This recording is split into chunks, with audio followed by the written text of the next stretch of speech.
25 years ago, it was seen as little more than a gimmick. Today, 4 billion of us own one.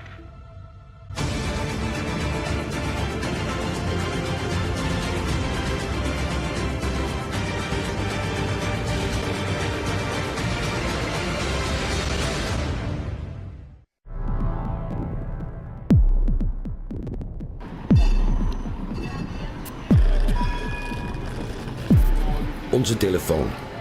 We kunnen niet meer zonder.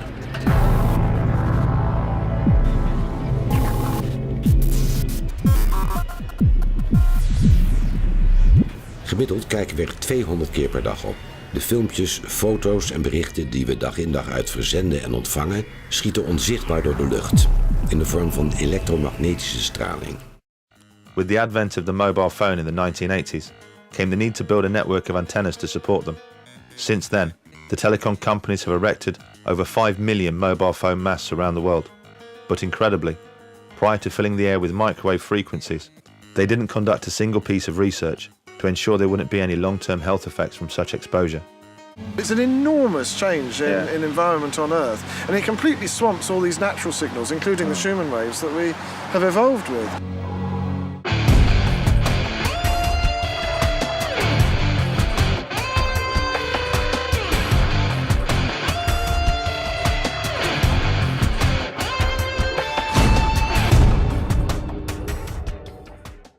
"25 years ago, it was seen as little more than a gimmick.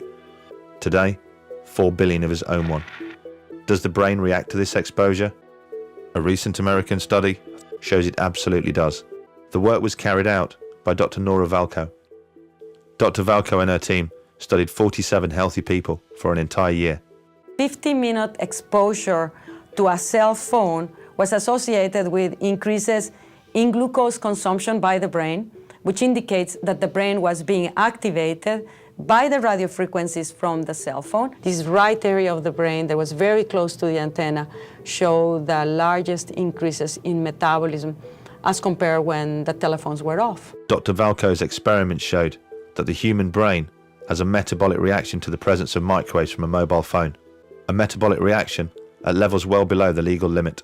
I would hold my cell phone here, and the tumor was right there. I always held it on my right side, right here.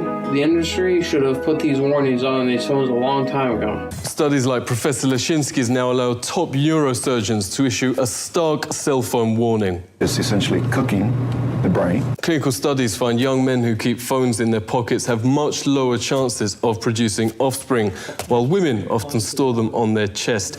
I would just tuck it right in to my bra. Tiffany France got breast cancer aged just 21, right where since childhood she's stored her phone.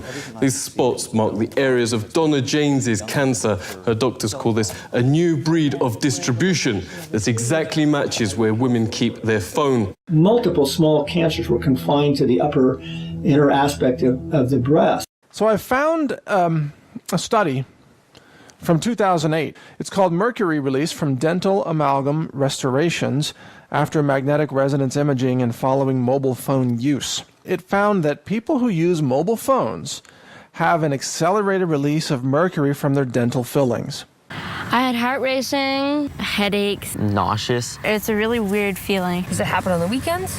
No. So we went with this man, industry tester Kavinder Dhillon, to measure the radiation levels in a typical wireless classroom. 113.8 microwatts. People who are actually in industry who are testing this, they feel this is a high limit. This is very high. Really? Yeah. You heard him. Our industry tester calls that level high, but it's still well within Canada's safety guideline. Now, that guideline is a thing called Safety Code 6.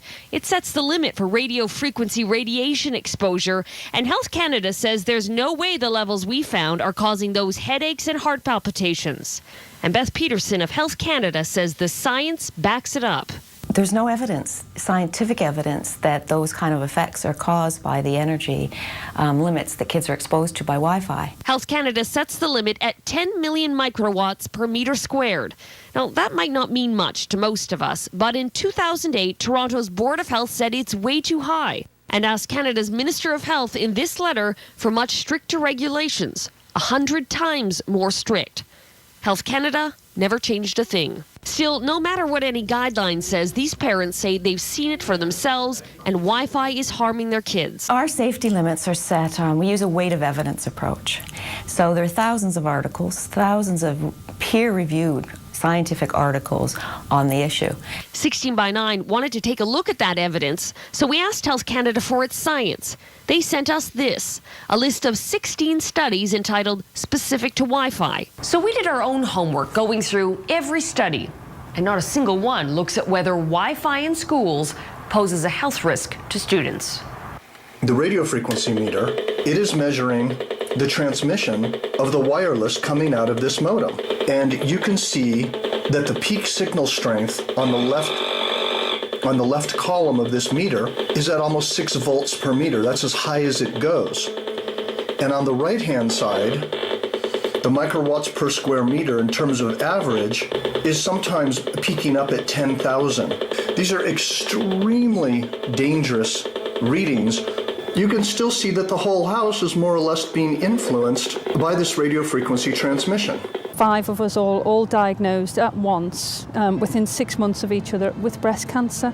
There were only 18 houses in the village surrounding the phone mast, so Eileen decided to conduct a survey to see if anybody else had suddenly started suffering ill health. What came back really frightened us. Lots of people were reporting the same symptoms that I've been suffering with for years. So vertigo? Yeah, the headaches, the vertigo. But there was other young women in the village who were having fertility problems and pre-cancer cervical cells. We've done a count of 77 people in the houses. And out of 77 people, how many people were suffering biological effects? The estimate was